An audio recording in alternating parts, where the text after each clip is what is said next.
जय जगन्नाथ पिला माने आज आम अष्टम श्रेणीर द्वितीय पाठ विहंगर विप्लव विषय आलोचना करिबा। तो ये समस्त प्रश्न गुड़िकर आलोचना करिबा। तो प्रथम प्रश्न कौन देखिए देखिए।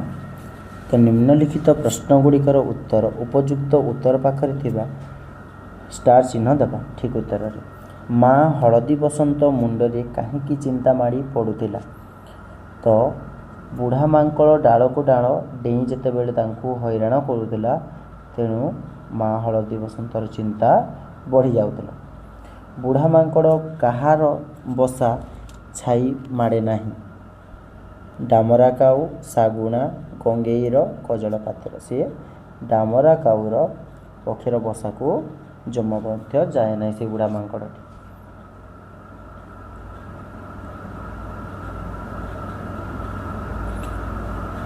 निम्नलिखित चढ़ई मानक मध्यरु केउ जातिर चढ़ईर गायक जातिर अटंती। तो क्यों चढ़ई हलदी बसंत गायक जातिर अटंती। पक्षी जातिर सभ्यता संस्कृति शिल्पी मानक द्वारा वंचित एक कथा किए कहिसंती। एक कथा काऊ कहिथिले। समग्र वसुधा आमर जन्मभूमि, आमे काहाकू पर बोली भावुना। पठित गल्पर एक कथा किए कहिथिले। तो हलदी बसंत ये कहिथिले पठित कविता। चढ़ई मानक मध्यरे केउ चढ़ई भल लोकी करी कली कजिया मेंटाई दिए। केउ चढ़ई मेंटाई दिए कजलपाती। कजलपाती चढ़ईटी भल लोकी करी कली कजिया को मेंटाई दिए। हलदी बसंत पाई राजांक दरबार रे की ओकिलाती करितिला। काऊ ओकिलाती करितिला हलदी बसंत पाई राजा दरबार। प्रथमे राजांकर क्यों राय शुणी चढ़ई माने आनंद रे बोबे उठिले। तो हलदी बसंत को आउ थे बसा तैयारी करने को निर्देश देव। बुढ़ा मांकड़ को हलदी बसंतर बसा तैयारी करने को निर्देश देवा। दोषी मांकड़ को कठिन दंड दिज्व। बुढ़ा मांकड़ को बन रे कही कथा कहबे नहीं। तो दोषी बुढ़ा मांकड़ को कठिन दंड दिज्व बोली कह दोषी बुढ़ा मांकड़। राजा निजर राय बदलाई देवार कारण कौन। तो राजा निजर राय क्यों बदलाई देते। तो लांच स्वरूप गोटे पाचिला पणसर लोभ जोगु तांकर राय को बदलाई देते महाराज। क्यों चढ़ई माने आहुरी रागी जाई राजा मंत्री और राजकर्मचारी को खुंपिबा लगिले। बुढ़ा मांकड़ और भल्लुक महाराजा को पणस खोसा खुआई दे तांकर राय बदलाई थिबार। वाक्य गुड़िक उपर आलोचना करिबा। पठित गल्परु केते गुड़े वाक्य निम्न रे दिया से गुड़िक मन दे पढ़िबा एवं तार विषय चिंता करी यार अर्थ सरल भाव में निज मध्य आलोचना करी लिखिबा। किए ए पर घर भंगा बुढ़ा मांकड़ तो मूलरू बसा रखा देउना। तो कहिबार उद्देश्य यही उक्तिटी महापात्र नीलमणि साहू रचित विहंग विप्लव विहंग मानकर विप्लव गल्परू आनीत। एठारे गाल्पिक माँ हलदी बसंतर जो मन दुखर कथा को वर्णना करिसंती। तो थर को थर माँ हलदी बसंत जिते बेले आंब गछरे बसा बांधी लाणी मनरे अनेक स्वप्न और बसा बांधी अंडा देव। अंडार छुआ जन्म हो छुआ गुड़िक किचिरी मिची शब्द खाइबा को मागुथिबे। से साहाड़ा कोली थंडरे आहार देव। हेले बुढ़ा मांकड़ी तार स्वप्न को धूलिसात कर देथिला। बारंबार तार बसा को से भांगुथिला। तो जेते काकुति मिनती करिले मध्य बुढ़ा मांकड़ ता कथा केबे मध्य सुनिला नहीं। पर घर भंगा ए बुढ़ा मांकड़ ता बसा रे रखाई देउ नहीं। तो से अंडा देवे केमिति और सेमिति माँ हलदी बसंत चिंता माड़ी पड़ुथिला एवं से सबुबले दुखरे अधीर होई पड़ुथिले।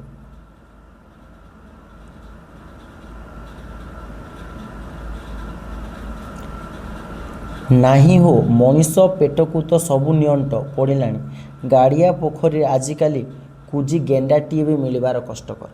ତ ଏହି ଉକ୍ତିଟି ମହାପାତ୍ର ନୀଳମଣି ସାହୁଙ୍କ ରଚିତ ବିହଙ୍ଗ ବିପ୍ଳବ ଗଳ୍ପରୁ ଆଣିତ। ଏଠାରେ ଗଙ୍ଗେଇ ଚଢ଼େଇର ଉକ୍ତିକୁ ଲେଖକ ପ୍ରକାଶ କରିଛନ୍ତି। ତ ହଳଦୀ ବସନ୍ତର ଦୁଃଖରେ ସମଦୁଃଖ ହୋଇ କାଉ ସେମାନଙ୍କ ସୁଖ ଦୁଃଖ ବୁଝୁଥିବା ସମୟରେ ଆକାଶରୁ ଶୁଭିଲା ଚିଁରି ଚିଁରି ଶବ୍ଦ। କାଉ ଉପରକୁ ଚାହିଁ ଦେଖିଲା ଯେ ଗଙ୍ଗେଇ ଚଢ଼େଇ ତାଙ୍କ ଆଡ଼କୁ ଆସୁଛି। ତ ଯେତେବେଳେ ହଳଦୀ ବସନ୍ତର ଦୁଃଖର ଘଟଣା ଚାଲିଛି ସେତେବେଳେ କାଉ ତାର ସେଇ ଦୁଃଖର ଭାଗିଦାରୀ ହେଉଥିଲା। ସେହି ସମୟରେ ଆକାଶରୁ ଯେତେବେଳେ ଚିଁରି ଚିଁରି ଶବ୍ଦ ଶୁଭିଛି ଓ କାଉ ଉପରକୁ ଦେଖିଛି ସେ ଗଙ୍ଗେଇ ଚଢ଼େଇଟି ତା ଆଡ଼କୁ ଆସୁଛି। କାଉ ତାକୁ ସ୍ୱାଗତ ଜଣାଇ କହିଲା, ଓଃ ଗଙ୍ଗେଇ ମହାରାଜ, ଆସିବା ହେଉ। ଗଙ୍ଗେଇ ଚଢ଼େଇ କାଉ ପାଖରେ ବସିଲା ଏବଂ କାଉ ତାର ଖବର ପଚାରିବା ସହିତ କହିଲା, ଆଜିକାଲି ତୁମମାନଙ୍କର କଚେବା ବା ଗଡ଼ିଆ ପୋଖରୀ ଶୁଖି ଯାଉଥିବାରୁ ମାଛ ଦୁଇଟା ଭଲ ମିଳୁଥିବ। ତାର ଉତ୍ତର ଦେବାକୁ ଯାଇ ଗଙ୍ଗେଇ ଚଢ଼େଇ କହିଲା, ଆଜିକାଲି ମଣିଷ ପେଟକୁ ତ ସବୁ ନିଅଣ୍ଟ ହୋଇଗଲାଣି, ମଣିଷକୁ ତ କିଛି ବି ଅଣ୍ଟୁ ନାହିଁ। ଅର୍ଥାତ୍ ମଣିଷ ସବୁ ମାଛ ଧରି ନେଉଛି, ଆମେ ସହଜରେ ପାଇବୁ କେଉଁଠୁ? ଗଡ଼ିଆ ପୋଖରୀ ଆଜିକାଲି କୁଜି ଗେଣ୍ଡାଟିଏ ବି ମିଳିବା କଷ୍ଟକର ବୋଲିକି ଚଢ଼େଇଟି କାଉକୁ କହିଛି। ଏଠାରେ କାଉ ଓ ଗଙ୍ଗେଇ ମଧୁର କଥୋପକଥନକୁ ଲେଖକ ପ୍ରକାଶ କରିଛନ୍ତି। ଆମେ ହେଲୁ ଶିଳ୍ପୀ, ସମଗ୍ର ବସୁଧା ଆମର ଜନ୍ମଭୂମି, ଆମେ କାହାକୁ ପର ଭାବୁନାହୁଁ, ସମସ୍ତେ ଆମର ନିଜର। ଏହି କଥାଟି କେଉଁ ଉକ୍ତିରେ ବର୍ଣ୍ଣନା କରାଯାଇଛି? ଉକ୍ତିଟି କଥାକାର ମହାପାତ୍ର ନୀଳମଣି ସାହୁଙ୍କ ରଚିତ ବିହଙ୍ଗ ବିପ୍ଳବ ଗଳ୍ପରୁ ଆସିଛି। ଏଠାରେ ଲେଖକ ବଗର ତାଚ୍ଛବ୍ୟ ଭରା କଥାର ଜବାବ ଦେବାକୁ ଯାଇ ହଳଦୀ ବସନ୍ତ ଓ ତାର ସୁଲଭ ଗୁଣର ଯାହା କହିଛି ତାହାକୁ ପ୍ରକାଶ କରିଛନ୍ତି। ହଳଦୀ ବସନ୍ତ ଦୁଃଖରେ ଅନ୍ୟ ଚଢ଼େଇମାନେ ସମଦୁଃଖୀ ଥିବା ବେଳେ ବଗ ସେମାନଙ୍କୁ ଦୂରରେ ଗମ୍ଭୀର ଭାବରେ ରହିଥିଲା। ଯେତେବେଳେ ସବୁ ଚଢ଼େଇମାନେ ହଳଦୀ ବସନ୍ତର ଦୁଃଖର ଭାଗିଦାରୀ ହେଉଥିଲେ ସେତେବେଳେ ବଗ ଦୂରରେ ଥିଲା, ଯାହାଫଳରେ ଅନ୍ୟମାନେ ତାକୁ ସ୍ୱାର୍ଥପର ବୋଲି କହିଥିଲେ। ଜାଣିଥିବ ଯେ ଯେତେବେଳେ ବି ଜଣେ ଦୁଃଖରେ ଥିଲାବେଳେ ତାର ସାଥିରେ ନଥାଏ ତେବେ ତାଙ୍କୁ ସ୍ୱାର୍ଥପର ହିଁ କୁହାଯାଏ। ତେଣୁ ବଗଟି ଯେତେବେଳେ ସେମାନଙ୍କର ସାଙ୍ଗରେ ନାହିଁ ଦୁଃଖର ସମୟରେ, ତେଣୁ ବଗକୁ ସ୍ୱାର୍ଥପର ବୋଲି କୁହାଯାଇଛି। କାଉ ବଡ଼ ପାଟିରେ କହିଲା, ବଗ ଗୋରା ବୋଲି କଳା ପକ୍ଷୀକୁ ଘୃଣା କରେ, ତା ଭିତରେ ବହୁତ ଗର୍ବ ଓ କଳା ଗୋରା ଭେଦଭାବ ରହିଛି। କାଉର ଏକଥା ଶୁଣି ବଗ ସହି ନ ପାରି କହି ଉଠିଲା, ହଳଦୀ ବସନ୍ତ, କୋଇଲି ପ୍ରଭୃତି ପକ୍ଷୀ ପ୍ରତି ତାର ଦୟା ନାହିଁ, କାରଣ ସେମାନେ ହେଲେ ବିଦେଶୀ, ଜନ୍ମଭୂମିର ଖରା ବର୍ଷା ଶୀତ ସହନ୍ତି ନାହିଁ, ସେତେବେଳେ ବିଦେଶକୁ ପଳାନ୍ତି। ବସନ୍ତ ଋତୁ ଆସିଲେ ସେମାନେ ପୁଣି ଥରେ ଦଳ ଦଳ ହୋଇ ଆସି ଆମ ଖାଦ୍ୟରେ ଭାଗ ବସାନ୍ତି। ବଗର ଏହି ଅପବାଦରେ ହଳଦୀ ବସନ୍ତ ଦୁଃଖିତ ହେଲା ଓ ତାର ପ୍ରତି ଉତ୍ତର ଦେବାକୁ ଯାଇ କହିଲା, ଦେଖ ଭାଇ ବଗ, ଆମେ ହେଲୁ ଶିଳ୍ପୀ, ସମଗ୍ର ପୃଥିବୀକୁ ଆମେ ଆମର ଜନ୍ମଭୂମି ବୋଲି ଭାବିଥାଉ, ଆମେ କାହାକୁ ପର ଭାବୁନାହୁଁ, ସମସ୍ତେ ଆମର ନିଜର। ଏଠାରେ ସମସ୍ତଙ୍କୁ ନିଜର କରିବାର ଭାବନା ରଖିବାକୁ ଲେଖକ ହଳଦୀ ବସନ୍ତ ମାଧ୍ୟମରେ ପ୍ରକାଶ କରିଛନ୍ତି।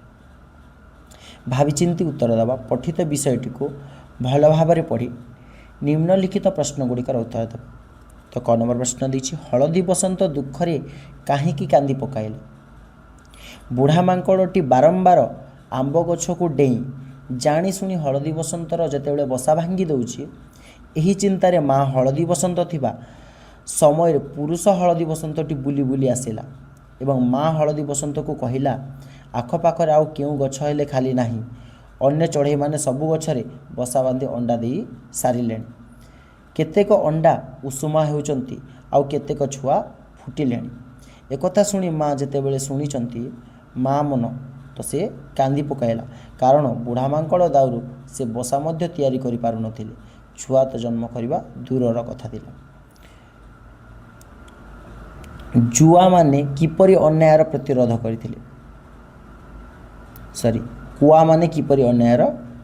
କରିଥିଲେ?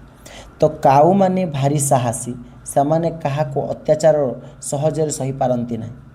ତାଙ୍କ ପ୍ରତି କିଏ ଖରାପ ବ୍ୟବହାର କଲେ ସେମାନେ ତାଙ୍କୁ ଥଣ୍ଟରେ ଖୁମ୍ପି ଖୁମ୍ପି ଆଉ ନଖରେ ବିଦାରି ଅସ୍ତବ୍ୟସ୍ତ କରି ପକାନ୍ତି। ସର୍ବସାଧାରଣ ସ୍ଥାନରେ ମିଳିମିଶି ବଳପାଟି କରି ତାକୁ ଗାଳି ଦିଅନ୍ତି, ତାକୁ ଇଜ୍ଜତ ମହତ ସାରି ଦିଅନ୍ତି। ତାଙ୍କ ଭିତରେ ଏକତା ଥିବାରୁ ସମସ୍ତେ ତାଙ୍କୁ ଭୟ କରନ୍ତି। କାଉମାନେ ଏହିଭଳି ଅନ୍ୟାୟର ପ୍ରତିବାଦ କରିପାରନ୍ତି। ଗଙ୍ଗେଇ କେଉଁ ପରିବେଶ ଦେଖି ହଳଦୀ ବସନ୍ତକୁ ଗୀତ ଗାଇବାକୁ କହିଥିଲା? ଚାରିଆଡ଼େ କେତେ ରଙ୍ଗର ଫୁଲ, ଗଛରେ କେତେ ପ୍ରକାର କୋଳି, ଆଉ ଗଛର ଋତୁର ମଧୁର ମଳୟର ସ୍ପର୍ଶ। ଏତେ ସୁନ୍ଦର ପ୍ରକୃତି ତଥା ପରିବେଶକୁ ଦେଖି ଗଙ୍ଗେଇ ଗୋଟିଏ ମନଫୁଲାଣିଆ ଗୀତ ଗାଇବା ପାଇଁ ହଳଦୀ ବସନ୍ତକୁ କହିଥିଲେ।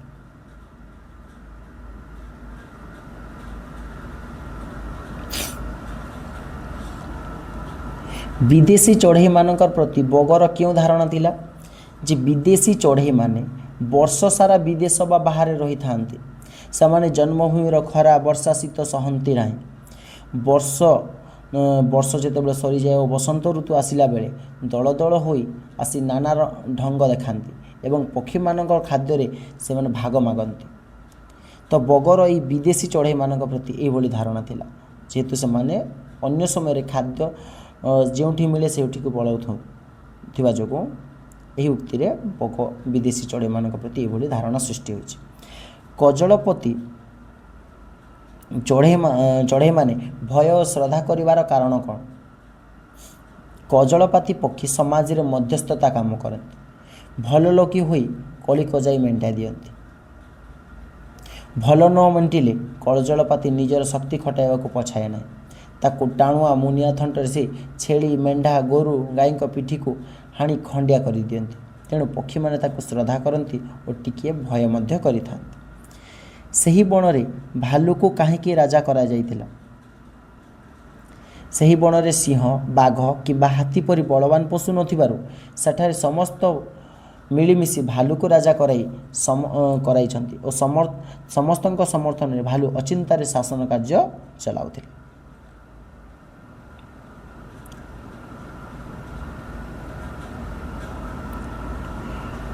ପ୍ରଥମେ ରାଜାଙ୍କର କେଉଁ ରାୟ ଶୁଣି ପକ୍ଷୀମାନେ ଆନନ୍ଦରେ ବୋବେଇ ଉଠିଲେ? ହଳଦୀ ବସନ୍ତ ପାଇଁ କାଉ ଓକିଲାତି କରି ବୁଢ଼ା ମାଙ୍କଡ଼ଟି କିପରି ହଳଦୀ ବସନ୍ତକୁ ହଇରାଣ କରୁଛି, କାଉ ଏପରି ଯୁକ୍ତିକୁ ହୃଦୟଙ୍ଗମ କରି ଭଲ୍ଲୁକ ମହାଶୟ ରାୟ ଦେଲେ, ହେ ଦୁଷ୍ଟ ମାଙ୍କଡ଼, ବିନା ଦୋଷରେ ବାରମ୍ବାର ହଳଦୀ ବସନ୍ତର ବସା ଭାଙ୍ଗୁଥିବାରୁ ତୁମେ ହେଉଛ ଦୋଷୀ, ତେଣୁ ତୁମକୁ କଠିନ ଦଣ୍ଡ ଦିଆଯିବ। ରାଜାଙ୍କର ଏହି ରାୟ ଶୁଣି ପକ୍ଷୀମାନେ ଆନନ୍ଦରେ ହୋଇ ବୋବାଇ ଉଠିଥିଲେ। କେଉଁଥିପାଇଁ ରାଜା ଦେଇଥିବା ରାୟକୁ ପୁଣି ବଦଳାଇ ଦେଇଥିଲେ? ତ ରାଜା କେତେବେଳେ ତାଙ୍କର ରାୟକୁ ପୁଣି ବଦଳାଇ ଦେଲେ? ବୁଢ଼ା ମାଙ୍କଡ଼ ଟିକିଏ ପଛକୁ ଚାହିଁ ବିଚାର କରିବାକୁ ରାଜାଙ୍କୁ ଅନୁରୋଧ କଲା ଓ ରାଜା ପଛକୁ ଚାହିଁ ଦେଖିଲେ ଗୋଟିଏ ବିଶାଳ ପାଚିଲା ପଣସ ଥୁଆ ହୋଇଛି। ଅର୍ଥାତ୍ ନିଜ ସପକ୍ଷରେ ରାୟ ଦେବା ପାଇଁ ବୁଢ଼ା ମାଙ୍କଡ଼ଟି ଲାଞ୍ଚ ସ୍ୱରୂପ ପାଚିଲା ପଣସକୁ ରାଜାଙ୍କ ସିଂହାସନର ପଛପଟେ ଥୋଇ ଦେଇଛି। ପଣସକୁ ଦେଖି ରାଜାଙ୍କ ମନ ବଦଳିଗଲା ଏବଂ ପଣସ ଖାଇବା ଲୋଭରେ ସେ ସଙ୍ଗେ ସଙ୍ଗେ ବିଚାର ବଦଳାଇ ଦେଇ ରାୟ ବଦଳାଇ ସେ ହଳଦୀ ବସନ୍ତ ପକ୍ଷୀକୁ ଦୋଷୀ ବୋଲି ଘୋଷଣା କରିଥିଲେ। ଘରଚଟିଆ ରାଜଦରବାରରେ ସମସ୍ତ ଖବର କିପରି ଜାଣିପାରିଲା? ତ ଘରଚଟିଆ ରାଜାଙ୍କର ସିଂହାସନ ପଛ କାନ୍ଥକୁରାରେ ବସା କରି ରହିଥାଏ, ତେଣୁ ସେ ରାଜଦରବାର ସମସ୍ତ ଖବର ଜାଣିପାରୁଥିଲେ। ଏହି ଗପରେ କାହାର ଚରିତ୍ର ତୁମକୁ ବେଶୀ ଭଲ ଲାଗୁଛି? ଏହି ଗପରେ କାଉ, ଘରଚଟିଆ, କଜଳପାତିର ଚରିତ୍ର ବେଶୀ ଭଲ ଲାଗୁଛି। ଚଢ଼େଇମାନେ ରାଜାଙ୍କ ଅନ୍ୟାୟ କାର୍ଯ୍ୟ ଜାଣିପାରି କ'ଣ କରିବାକୁ ସ୍ଥିର କଲେ?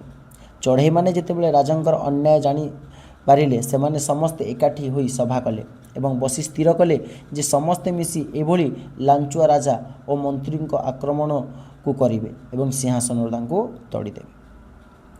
ବିହଙ୍ଗ ବିପ୍ଳବ ଗପରୁ କେଉଁ ସୁଶିକ୍ଷା ମିଳୁଛି? ଏହି ଗଳ୍ପରେ ମିଳିମିଶି କାର୍ଯ୍ୟ କରି ଅନ୍ୟାୟ ଅତ୍ୟାଚାରର ପ୍ରତିବାଦ କରିବା, ଲାଞ୍ଚ ନେଉଥିବା ଲୋକଙ୍କୁ ଏକତ୍ର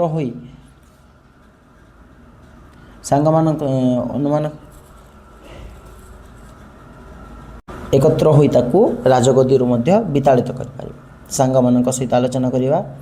ହଳଦୀ ବସନ୍ତ ତୁମ ଘରକୁ ତାଳ ଉପରେ ବସା ବାନ୍ଧିଥିଲେ ତୁମେ କ'ଣ କରିଥାନ୍ତ? ଆମ ଘରର ତାଜା ଉପରେ ଯଦି ହଳଦୀ ବସନ୍ତ ଘର ବନାଇଥିଲେ ଆମେ କ'ଣ କରିଥାନ୍ତା? ତ तो हलदी बसंत ताजा उपरे घर करथिले ताको विभिन्न प्रकार कोड़ी देई थांतु तार सुरक्षा कथा चिंता करि थांतु। बुढ़ा मांकड़ दुष्ट गर्वी होई नथिले कौन होई थांता? बुढ़ा मांकड़ दुष्ट और गर्वी होई नथिले हलदी बसंतर बसाटी सुंदर एवं सुरक्षित होई थांता। गाड़िया पोखरी रे क्यों परिस्थिति रे गंगेर कचेबार होई पारि थांता? लोक माने जदि सब माछ धरी नेउ न थांते गंगेर काचेबार होई पारि थांता। विदेशी माने तुमर अतिथि हेले तुमे तांको प्रति किपरि व्यवहार प्रदर्शन करिबो? विदेशी मानक प्रति उत्तम व्यवहार करि थांतु। तांको खाद्यपेय बासस्थान सुबंदोबस्त मध्य करि थांतु। बगर कि स्वभाव देखि होइतिले तांको सबु चढ़े आदर करि थांते। बगर समस्तंक निजर करिबा बा आपणा करिवार स्वभाव थिले समस्ते भल होई थांते। भालू राजा लांचुआ होई नथिले से किपरि विचार करि थांते? भालू राजा लांचुआ होई नथिले ठीक विचार करि थांते। हलदी बसंत को न्याय मिली थांता। शासक जदि न्यायोचित विचार न करे तेबे राज्य रे क्यों परिस्थिति सृष्टि हुए? जदि शासक न्यायोचित विचार न करे तेबे राज्य रे अराजकता सृष्टि हुए और शासकों को केही मानिबे नाही। शासकों को विरुद्ध रे समस्ते आंदोलन करिवे। घर चटिया जदि राजांक सिंहासन पछरे पाचिला पणस देखि न थांता तेबे कौन होई थांता? जदि घर चटिया जदि राजांक सिंहासन पछरे पाचिला पणस देखि न थांता तेबे मांकड़ राजा को लांच देवा कथा एवं राजा लांच नहीं अन्याय को समर्थन करने कथा केबे मध्य केही जानि पारि न थांते। विहंग विप्लव सफल हेबार परे बणमूलकर शासन क्षेत्र में क्यों परिवर्तन आसी? विहंग विप्लव सफल हेबा परे बणमूलकर शासन क्षेत्र में न्यायर प्रतिष्ठा होइतिबो और जी शासन क्षमता रे रहिबो से ठीक न्यायोचित विचार करिवे तांको ही राजा करा जाइथिबो।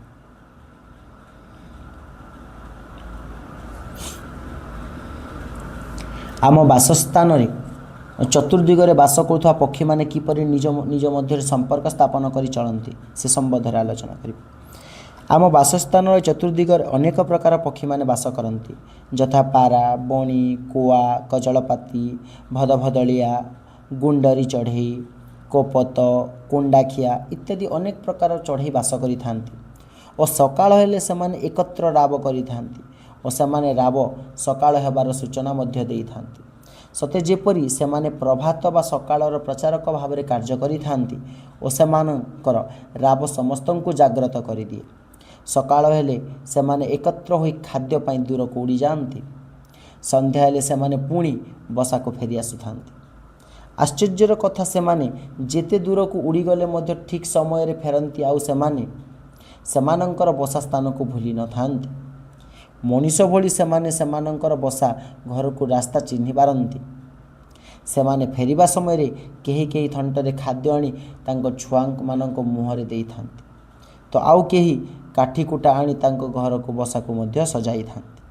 तांको भितर एई सुंदर भावर एकता रही थाए। जदि शासक लोभर बशवर्ती होई एपरि एकतरफा विचार करती तेबे तार किपरि प्रतिकार करिबा सांग मानक सहित आलोचना कर। राज्यर शासनकर्ता समयर भलमंद कथा बुझिथांती।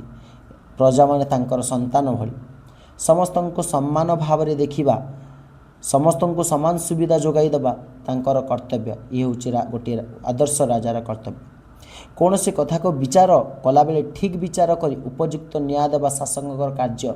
मात्र शासक जदि लोभ बशवर्ती होई तारंती ओ एकतरफा विचार करती तो अन्याय करती तेबे सेठारे विप्लव आंदोलन देखा जाए। तेणु आम्भे माने शासक विरुद्ध रे स्वर उत्तोलन करिथांतु। मिलिमिशि लोभी शासकों को शासन गादी हटाई देबा पई योजना करिथांतु और दरकार पड़िले शक्ति खटाइबा को मध्य पछाई थांतु ना। आम समाज रे अन्याय को विरोध करिबा पई तुम शक्ति अनुसार कौन करिपारिबो सांग मानक सहित आलोचना कर। आम समाज रे घटुथिबा अन्याय को विरोध करिबा पई आमे आम शक्ति अनुसार अन्याय विरुद्ध रे स्वर उत्तोलन करिपारिबो। पथर संचालन करी अन्य को दमन करिया पई विभिन्न प्रकार स्लोगान मध्य देबो। अन्याय को दमन करने को स्वेच्छाचार संगठन मानकर साहाय्य नेबु। ए देशर तथा जातिर प्रगति निमंते अन्यायर प्रतिरोध पाई आमे बानर सजा साजी था। पक्षी मानकर बस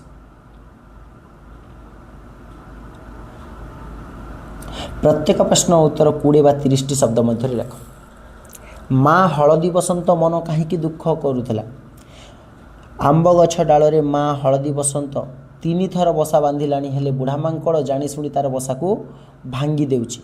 से अंडा देव किपरि एथिपाई से सबुले दुखरे रहुतिला। पुरुष हलदी बसंतटी उड़ी आसी माँ हलदी बसंत को कौन कहला। पुरुष हलदी बसंतटी उड़ी आसी माँ हलदी बसंत को कहला, आख पाख आउ केउ गछ हेले खाली नाही। अन्य चढ़ई माने बसा बांधी अंडा दे सारिलेणी ओ केतेक अंडा उषुमाउछंती आउ केतेक छुआ फुटेलेणी। आमे एबे कौन करिबे। मांकड़ माने काऊ बसार छाई माड़ती नाही बोली कहीं कहुई। तो काऊ माने हेले लड़ुआ जाति। अन्याय अत्याचार देखिले से माने प्रतिवाद करती। किए खराब व्यवहार कले तांकु थंटरे खुंपी खुंपी नखरे बिदारी अस्तव्यस्त करि पकांती। सेमानंकु गाली करती। सेथिपाई मांकड़ माने काऊर बसा छाई माड़ती नाही बोली कवि कहिसंती। गाड़िया पोखरी सुखी आसिलाणी माछ 2टा भल मिलुथिबो बोली काऊ गंगे को कहवा पर गंगे की उत्तर देछि। काऊर प्रश्नर उत्तर देवा को जाई गंगे कहिछि नाही हो मनीष पेट को तो सब नियंट पड़िलाणी। गाड़िया पोखरी आजिकाली कुजी गेंडाटी भी मिलवा कष्टकर। मनीष तो सब खाई देउछि आमको आउ कौन मिलिबो। सारी बग विषय कौन कहे। सारी बग विषय कहिछि बग टिकिए गोरा बोली ता मनरे बहुत गर्व। कला और अन्य रंगर चढ़ई मानक से घृणा करे। काऊ कोइली कला बोली बग ताक पाखरे पुराए नहीं। ता मनरे कला गोरार जो भेदभाव खूब बेसी। हलदी बसंत गपर अपवाद दुखित होई कौन कहला। हलदी बसंत बगर अपवाद दुखित होई स्वभाव सुलभ मधुर गलार कहला, देख भाई बग आमे हेलु शिल्पी। समग्र वसुधा आमर जन्मभूमि। आमे क्या पर भावु ना। समस्ते आम निरीक्षर तेणु आमे सम स्थान रही था। काऊर कर्कश भाव बग को भर्सना करी कौन कहला। तो काऊ कर्कश भाव बग को भर्सना करी कहला, तुमे अति स्वार्थपर ओ असामाजिक और अहंकारी। विपद बेले पड़ोशी मानक साहाय्य करने तो दूर थाऊ जी ये असहिष्णु भाव देखा दिए ताको स्वार्थपर बोली आमे कही था। कजलपाती को पक्षी माने श्रद्धा और भय करती कहीं कि कजलपाती पक्षी मानक समाज रे मध्यस्थता काम करती। भल लोक होई कली कजिया मेंटाई थांती। भलरे न मेंटिले कले कजाती को निजर शक्ति खटाइवा को भी भूलती नहीं ओ तांको टाणुआ मुनिया थंटरे हाणी खंडिया कर दियंती। तेणु पक्षी माने ताको श्रद्धा करती और टिकिए भय मध्य करि थांती। काऊर जुक्ति को हृदयंगम करी राजा कौन राय देले बोली कहिसंती। काऊर जुक्ति को हृदयंगम करी राजा देले, हे दुष्ट मांकड़ बिना दोषे तुम बारंबार हलदी बसंतर बसा भांगुथिबार तुम दोषी। तुमको कठिन दंड दियाजिबो। राजांकर प्रथम राय शुणी बुढ़ा मांकड़ कौन कहला। तो राजांकर प्रथम राय शुणी बुढ़ा मांकड़ 2 गोड़े ठिया होई 2 हाथ जोड़ी कहला, आपण केवल आग को चाहे विचार करिसंती। एबे टिके पछ को चाहे विचार करंतु, कारण आग पछ को चाहे विचार न कले विचार एक तरफा हो जिवो आशंका अछि बोली राजा को बुढ़ा मांकड़ टे कहिछि। राजांकर राय परिवर्तन को काऊ प्रतिवाद करिवर राजा कौन कहिले। जेतेबेले राजांकर राय परिवर्तन को काऊ प्रतिवाद करी कहिवर राजा कहिले, अरे निर्बोध काक बानर बलवान जीव पुनश्च से शाखा मृग अटे। तार प्रकृति से गछर गछ डाल को डेइब तो से समय किछि डाल बा गछटी भांगी जाइथिबो बोली काऊ को प्रतिवाद करिसंती राजा। घर चटिया पक्षी मानक पछरे धाई आसी कि संवाद देला। घर चटिया राजांक सिंहासन पछपटे बसाबंदी रही मांकड़र लांछ कारबार देखिथिला ओ मंत्री को हाथ करी मांकड़ राजांक सिंहासन ପାଚିଲା ପଣସ ଲାଞ୍ଚ ସ୍ୱରୂପ ରଖିଥିଲା ଓ ଲାଞ୍ଚ ପାଇ ରାଜା ବିଚାର ବଦଳାଇ ଦେଲେ ଏକଥା କହି ଘରଚଟିଆ ପକ୍ଷୀମାନଙ୍କ ପଛରେ ଧାଇଁ ଆସିଲେ। ଘରଚଟିଆ ଠାରୁ ସବୁ କଥା ଜାଣି ସାରିବା ପରେ ପକ୍ଷୀମାନେ କ'ଣ କଲେ? ସବୁ କଥା ଜାଣି ସାରିବା ପରେ କୁଆ ଉତ୍ତ୍ୟକ୍ତ ହୋଇ କା ରଡ଼ି ଚଉଦିଗ କମ୍ପାଇ ଦେଲା ଓ ତା ରଡ଼ିରେ ଶହ ଶହ ପକ୍ଷୀ ଆସି ଜମା ହୋଇଗଲେ। ସେମାନେ ଏକାଠି ବସି ସ୍ଥିର କଲେ ଯେ ଏଇଭଳି ଲାଞ୍ଚୁଆ ରାଜା ଓ ମନ୍ତ୍ରୀର ଆକ୍ରମଣକୁ କରିବେ ଓ ସିଂହାସନରେ ତାକୁ ତଡ଼ିଦେବେ। ବିପ୍ଳବ କରିବା ପାଇଁ ପକ୍ଷୀ ବାହିନୀ କିପରି ରାଜାର ନଅରକୁ ପ୍ରବେଶ କଲେ? ବିପ୍ଳବ କରିବା ପାଇଁ ପକ୍ଷୀ ବାହିନୀ ରାଜା ନଅର ଭିତରକୁ ପ୍ରବେଶ କଲେ ଓ ସବା ଆଗରେ ଶଙ୍ଖ ଫୁକି ଶଙ୍ଖଚିଲ ଚାଲିଥାଏ। ତା ପଛରେ ଡାମରା କାଉ, ତାର କୁଆ ବାହିନୀ, ତା ପଛକୁ କଜଳପାତି ଦଳ ଓ ତାଙ୍କ ପଛକୁ ଅନ୍ୟାନ୍ୟ ପକ୍ଷୀ ଦଳ ମଧ୍ୟ ରହିଛନ୍ତି ଓ ରାଜାଙ୍କୁ ନଅରରୁ ପ୍ରବେଶ କରି ରାଜାଙ୍କୁ ତଡ଼ିବାକୁ ଯାଇଛନ୍ତି। ରାଜା ନଅର ମଧ୍ୟରେ କେଉଁ ଦୃଶ୍ୟକୁ ଦେଖି ପକ୍ଷୀମାନେ ଆହୁରି ରାଗିଗଲେ? ନଅର ମଧ୍ୟରେ ଯେତେବେଳେ ପକ୍ଷୀମାନେ ଦେଖିଲେ ଭାଲୁ ରାଜା ଶୃଗାଳ ମନ୍ତ୍ରୀ ସହିତ ଏକତ୍ର ବସି ପାଚିଲା ପଣସକୁ ମହାନନ୍ଦରେ ଖାଉଛନ୍ତି ଓ ଗୁଣ୍ଡୁଚି ମୂଷା ମଞ୍ଜି ବାହାର କରି ଖୋସାମାନ ମନ୍ତ୍ରୀ ଶୃଗାଳକୁ ଦେଉଥିବା ବେଳେ ବୁଢ଼ା ମାଙ୍କଡ଼ ପଣସ ଖୋସା ଖାଉଛି ଓ ଭାଲୁ ପାଟକୁ ବଢ଼ାଇ ଦେଉଛି, ଏହି ଦୃଶ୍ୟ ଯେତେବେଳେ ଦେଖିଛନ୍ତି ଲାଞ୍ଚର ଖାଦ୍ୟଗୁଡ଼ିକୁ ଖାଉଛନ୍ତି ତ ପକ୍ଷୀମାନେ ଆହୁରି ରାଗି ଯାଇଛନ୍ତି। ପକ୍ଷୀମାନେ ରାଜଉଆସରେ କିପରି ଆକ୍ରମଣ କଲେ? ପକ୍ଷୀମାନେ ରାଜଉଆସରେ ମହା କୋଳାହଳ କରି ଲାଞ୍ଚଖିଆ ରାଜା ଓ ମନ୍ତ୍ରୀ ଓ କର୍ମଚାରୀମାନଙ୍କୁ ଖୁମ୍ପିବାକୁ ଲାଗିଲେ। କୁଆ ଥଣ୍ଟରେ ବୁଢ଼ା ମାଙ୍କଡ଼ର ଖଣ୍ଡିଆ ଖାବରା ହୋଇଗଲା। ଶୃଗାଳମାନେ ଚିଲ ଆକ୍ରମଣରୁ ରକ୍ଷା ପାଇଲେ ନାହିଁ। ଶେଷକୁ କଜଳପାତି ଭାଲୁ ରାଜାଙ୍କୁ ଆକ୍ରମଣ କରି ତାର ଲୋମଶୂନ୍ୟ କରିଦେଲା। ମା ହଳଦୀ ବସନ୍ତ ମୁଣ୍ଡରେ କାହିଁକି ଚିନ୍ତା ମାଡ଼ି ପଡ଼ୁଥିଲା? ତ ବୁଢ଼ା ମାଙ୍କଡ଼ ହଳଦୀ ବସନ୍ତର ବସାକୁ ଜାଣିଶୁରି ଯେତେବେଳେ ବାରମ୍ବାର ଭାଙ୍ଗୁଛି, ଯେତେ ନେହୁରା ହେଲେ ମଧ୍ୟ ସେ ତାର କଥା ଶୁଣୁନାହିଁ। ବସନ୍ତ ଋତୁ ଆଉ କେତେ ବା ଦିନ ରହିବ? ସାହାଡ଼ା ଗଛରେ ଫୁଲ କଷି ଧରିଲାଣି। ଆଉ କେତେ ଦିନ ପରେ ପାଚି ହଳଦୀ ଗୁରୁ ଦିଶିବ। ବୁଦାମାନଙ୍କରେ ଶଗଡ଼ ପାଟୁଆ କୋଳି ପାଚି ଲାଲ ଟହ ଟହ ଦିଶିବ। ତେଣୁ ସେତେବେଳେ ଯଦି ତାର ଛୁଆ ହୋଇ ଯିବେ, ତେବେ ସିନା ସେମାନଙ୍କୁ କୁନି କୁନି ଥଣ୍ଟରେ ସେହି ମିଠା ଫଳ ଓ ପାଚିଲା କୋଳି ଆହାର ଦେବ।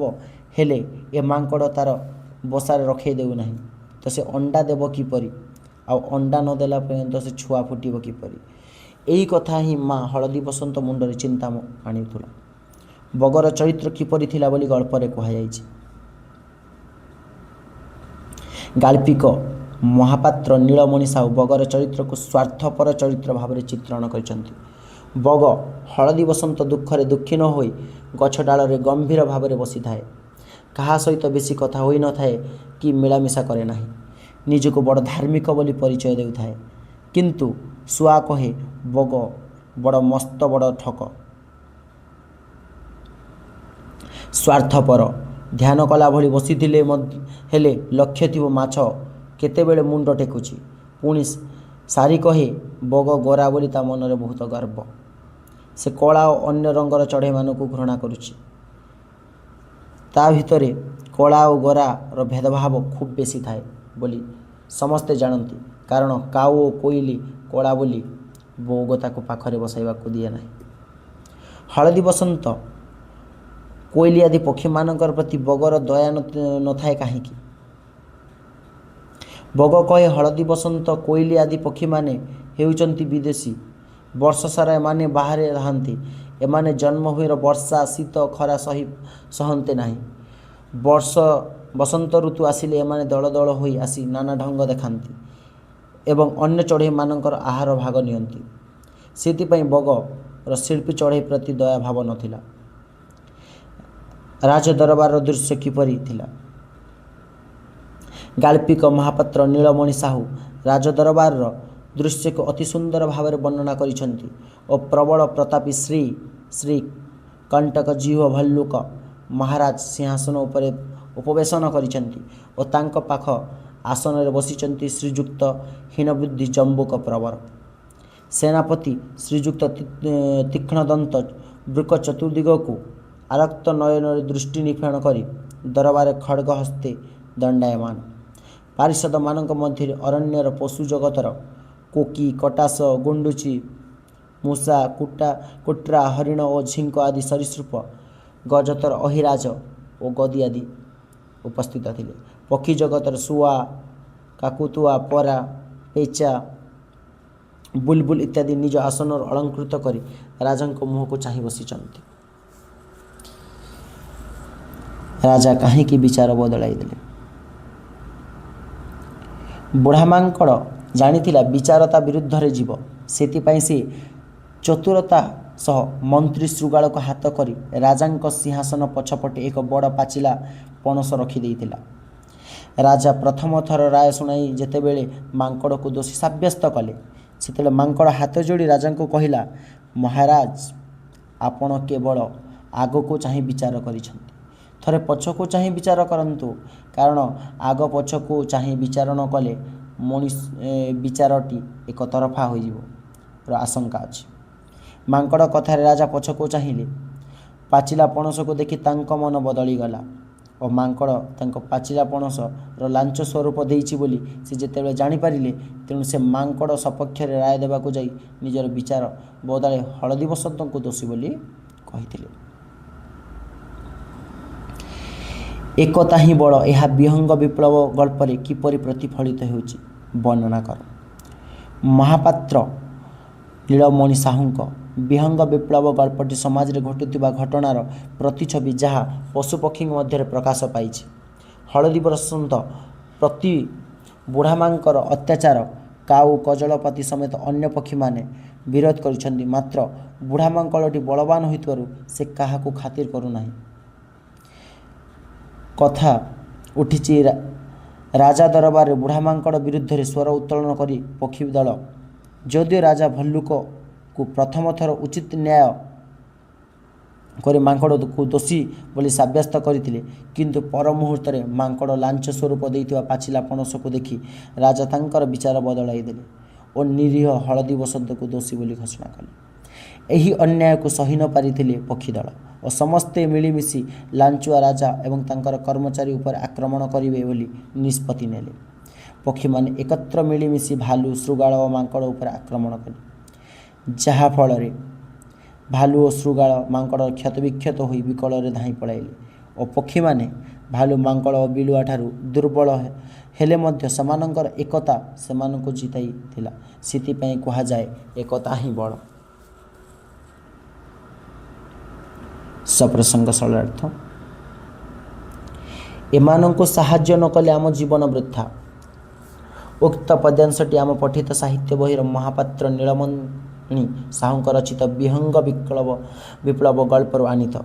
ଏଠାରେ ଲେଖକ କାଉର ଅନ୍ୟ ସବୁକୁ ସାହାଯ୍ୟ କରିବାର ମନୋଭାବକୁ ପ୍ରକାଶ କରିଛନ୍ତି। ହଳଦୀବସନ୍ତର ବସାକୁ ବୁଢ଼ା ମାଙ୍କଡ଼ ବାରମ୍ବାର ଭାଙ୍ଗି ଦେଉଛି। ଏକଥା ଜାଣିବା ପରେ କାଉ ଦୁଃଖରେ ସମଦୁଃଖୀ ହୋଇଛି ଏବଂ ବୁଢ଼ା ମାଙ୍କଡ଼ ଠାରୁ ତାକୁ ସୁରକ୍ଷା ଦେବ ବୋଲି ଚିନ୍ତା କରୁଥିବା ସମୟରେ ଗଙ୍ଗେଇ ଚଢ଼େଇ ସେଠାରେ ଉପସ୍ଥିତ ହୋଇଛି ଓ ଗଙ୍ଗେଇ ଚଢ଼େଇକୁ ହଳଦୀବସନ୍ତର ଦୁର୍ଦ୍ଦଶା କଥା କହିଛି। ଏହାର ପ୍ରତିକାର ପାଇଁ ଉପାୟ ପଚାରିଛି। କାରଣ ହଳଦୀବସନ୍ତ, ସାରି, କୋଇଲି ପ୍ରଭୃତି ପକ୍ଷୀମାନଙ୍କ ମଧ୍ୟରେ ଶିଳ୍ପୀ, ଏମାନଙ୍କର ପାଇଁ ପକ୍ଷୀ ଜଗତ, ସଭ୍ୟତା ଓ ସଂସ୍କୃତି ବଞ୍ଚି ରହିଛି। ତେଣୁ ଏମାନଙ୍କୁ ସାହାଯ୍ୟ ନ କଲେ ଆମ ଜୀବନ ବୃଥା ବୋଲି କାଉ କହିଛି। ଏହି ପ୍ରସଙ୍ଗଟି ଯୁକ୍ତିଯୁକ୍ତ। ତା ମନରେ କଳା ଗୋରା ଭେଦଭାବ ଖୁବ୍ ବେଶୀ। ତ ଉକ୍ତ ଗଦ୍ୟାଂଶଟି ଆମ ପଠିତ ସାହିତ୍ୟ ବହିର ମହାପାତ୍ର ନୀଳମଣି ସାହୁଙ୍କ ରଚିତ ବିହଙ୍ଗ ବିପ୍ଳବ ଗଳ୍ପରୁ ଆଣିତ। ଏଠାରେ ଲେଖକ ବଗ ମନରେ ଥିବା କଳା ଗୋରାର ଭେଦଭାବକୁ ପ୍ରକାଶ କରିଛନ୍ତି। ଅନ୍ୟ ପକ୍ଷୀମାନଙ୍କ ତୁଳନାରେ ବଗ ଟିକେ ନିଆରା ବୋଲି ଗଳ୍ପରେ ବର୍ଣ୍ଣନା କରାଯାଇଛି। ବଗ ସବୁଦିନେ ଗମ୍ଭୀର, କାହା ସହିତ ମିଶେ ନାହିଁ କି ବେଶୀ କଥାବାର୍ତ୍ତା କରେ ନାହିଁ। ଶୁଆ କହେ, ବଗ ମସ୍ତ ବଡ଼ ଠକ ଓ ସ୍ୱାର୍ଥପର। ନିଜକୁ ଧାର୍ମିକ ବୋଲାଉଥିବା ବଗ ଧ୍ୟାନ ପରି ବସି ରହେ ସିନା, ହେଲେ ତା'ର ଲକ୍ଷ୍ୟ ଥାଏ କେତେବେଳେ ମାଛ ମୁଣ୍ଡ ଟେକିବ। ଆଉ ସେହିପରି ସାରି କହେ, ବଗ ଗୋରା ବୋଲି ତା ମନରେ ବହୁତ ଗର୍ବ। ତେଣୁ ସେ କଳା ଓ ଅନ୍ୟ ରଙ୍ଗର ଚଢ଼େଇମାନଙ୍କୁ ତା ପାଖରେ ପୂରାଇ ଦିଏ ନାହିଁ। ତା ମନରେ କଳା ଗୋରାର ଭେଦଭାବ ବେଶୀ। तो एठारे समाजर किछि व्यक्ति चरित्र सहित बगर चरित्र को तुलना करिसंती जे माने कि गोरा कलार भेदभाव अवांछित कहउचंती जेमिति कि इंग्रेज माने गोरा कलार भेदभाव सृष्टि करुथिले सेही भली एठारे इंग्रेजर कार्य करुछि बग। आमे बलशाली आमर जहा इच्छा ताहा करिबु जोर जार मुलकातार ताहार अर्थ कौन। उक्त गद्यांशटी आम पठित साहित्य बहिर महापात्र नीलमणि साहू रचित विहंग विप्लव गल्परू आसीछि। एठारे बलशाली मांकड़र उक्ति को परिप्रकाश करिसेंती। मांकड़ बारंबार हलदी बसंतर बसा को भांगी देउथबार पक्षी माने यार प्रतिकार पई चिंता करिसेंती।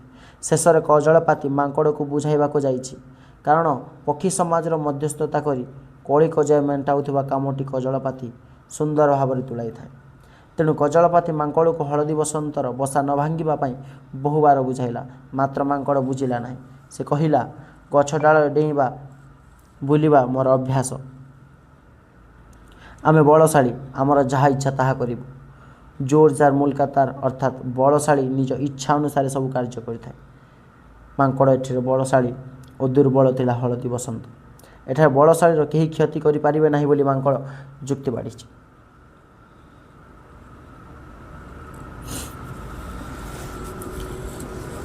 निम्नलिखित शब्दगुड़िक पुस्तक रही तार विपरीत शब्दगुड़िक लिखि। बुढ़ा युवक बा बालुत,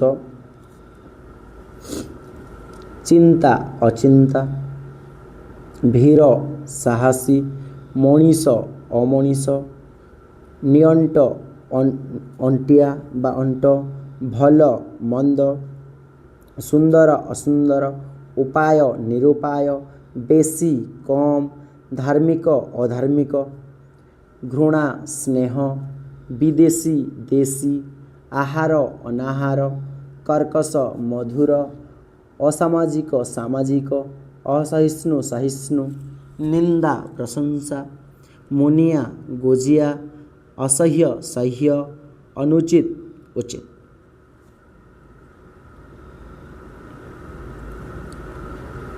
परुआ बेपरुआ, राजा प्रजा, दोषी निर्दोष, दुष्ट शिष्ट, विचार अविचार, मलिन अमलिन, स्वार्थपर निस्वार्थपर, खातिर बेखातिर, नीरव कोलाहल, बुद्धिमान बुद्धिहीन, निराश आशा। प्रतिशब्द गुड़िक राजा को कौन कौन कहि परिबा नरेश, राजन, नृप, नृपति, भ्रुपति, नरपति। सेही भली पक्षी मानकर अन्य नाम गुड़िक है चढ़ई, खग, विहंग। कुआ को कौन कहा जाए काऊ, काक, बायस।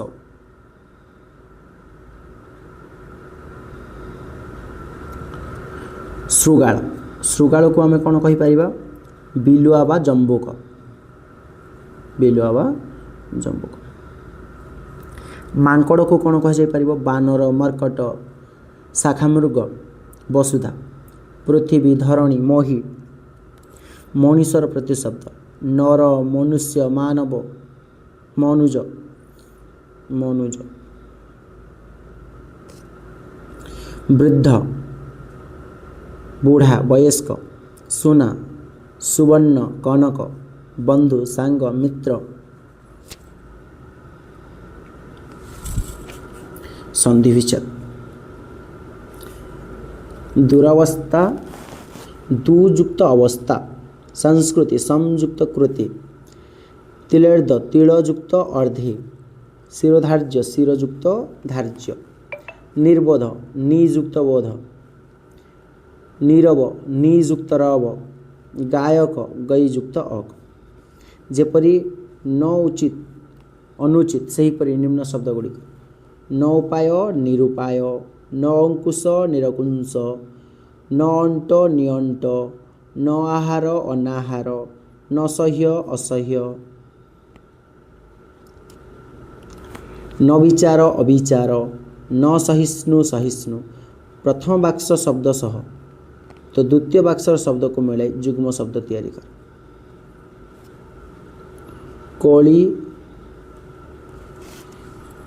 गोरु, कला, कथा ये किसी जुग्म शब्द गुड़िक दिखाई जमीक कला धला, इज्जत महत, काकुति मिनती, मिला मिशा, ଖଣ୍ଡିଆ ଖାବରା, ଗୋରୁ ଗାଈ, କଥାବାର୍ତ୍ତା, ଅସ୍ତବ୍ୟସ୍ତ, ସୁନା ଦେହ, ଭେଦଭାବ। ଏଭଳି ହେଉଛି ଏ କିଛି ଯୁଗ୍ମ ଶବ୍ଦ ଗୁଡ଼ିକ। ନିମ୍ନ ଶବ୍ଦ ଗୁଡ଼ିକ ନେଇ ବାକ୍ୟ ଗଠନ କର। ସ୍ୱଭାବ ସୁଲଭ। ମିତାର ସ୍ୱଭାବ ସୁଲଭ ଗୁଣ ଯୋଗୁଁ ସମସ୍ତେ ତାଙ୍କୁ ଭଲ ପାଆନ୍ତି। କର୍କଶ। ହରିର କର୍କଶ କଥା ଶୁଣି ମୁଁ ବିଚଳିତ ହୋଇଗଲି। କିମ୍ବା ଆମେ ଲେଖିପାରିବା କାହାକୁ କର୍କଶ କଥା କୁହ ନାହିଁ। ନିର୍ବୋଧ। ନିଜ ଘର କଥା କାହାରେ ଗପିବା ନିର୍ବୋଧତାର ପରିଚୟ ଅଟେ। କାନ୍ଥକୁରା। ଆଗ କାଳରେ ଲୋକମାନେ କାନ୍ଥକୁରାରେ ପଇସା ରଖୁଥିଲେ। ନିଅଣ୍ଟ।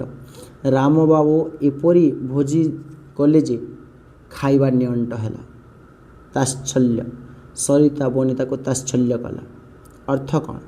ଜମ୍ବୁକର ଅର୍ଥ ବିଲୁଆ। ଏବେ ଲେଖିଥିଲେ ନା ପ୍ରତିଶବ୍ଦ ଗୁଡ଼ିକ। ପରୁଆ ଖାତିରି, ତିଲାର୍ଦେ ଟିକିଏ ମାତ୍ର, ବିଦ୍ରୂପ ଥଟ୍ଟା ବା ପରିହାସ, ଫେରାତ ଗୁହାରି, ଦୁରାବସ୍ଥା ବା ଖରାପ ଅବସ୍ଥା। ଗଳ୍ପରେ କେତେକ ଦ୍ୱିରୁକ୍ତ ଯୁଗ୍ମ ଶବ୍ଦ ଗୁଡ଼ିକ ଲେଖାଯାଇଛି ସେଗୁଡ଼ିକୁ ଲେଖିବା। ଯେମିତି କୁନି କୁନି। ଦ୍ୱିରୁକ୍ତ ମାନେ ଦୁଇଥର ବ୍ୟବହାର ହୋଇଥିବ। ଗୋଟେ ଶବ୍ଦ ହିଁ ଦୁଇଥର। ବୁଲି ବୁଲି, କାନ୍ଦି କାନ୍ଦି, ଦଳ ଦଳ, ଡେଇଁ ଡେଇଁ, ଟିକି ଟିକି, ଶହ ଶହ, ସତ ସତ, ଥର ଥର, ଗୁରୁ ଗୁରୁ, ଟହ ଟହ।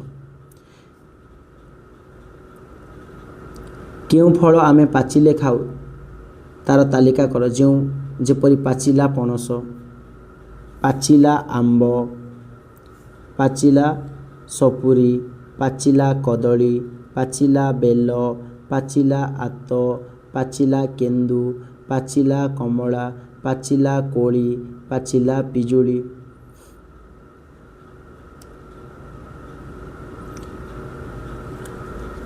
କାହାର ରାବ କିପରି? ହଳଦୀ ବସନ୍ତ କୁଳୁରୁ କୁଳୁରୁ କରିଥାଏ। କାଉ କା କା କା କରେ। ଗଙ୍ଗେଇ ଚିରି ଚିରି କରିଥାଏ। ବଗ କକ୍ କୁ କୁ, କକ୍ କୁ କୁ। କଜଳପାତି ଚାଂ ଚାଂ ଚାଂ। ଘରଚଟିଆ ଚିଁ ଚିଙ୍କି ଚିକି ଚିଙ୍କି ଚିକି କରିଥାଏ। ଏକ ପଦରେ ପ୍ରକାଶ କର। ନାହିଁ ବୋଧ ଯାହାର ନିର୍ବୋଧ। ନାହିଁ ରବ ଯାହାର ନୀରବ। ସ୍ୱାର୍ଥ ଅଛି ଯାହାର ସ୍ୱାର୍ଥପର। ଅଙ୍କୁଶ ନାହିଁ ଯାହାର ନିରଙ୍କୁଶ। ସିଂହ ଚିହ୍ନିତ ଆସନ ସିଂହାସନ।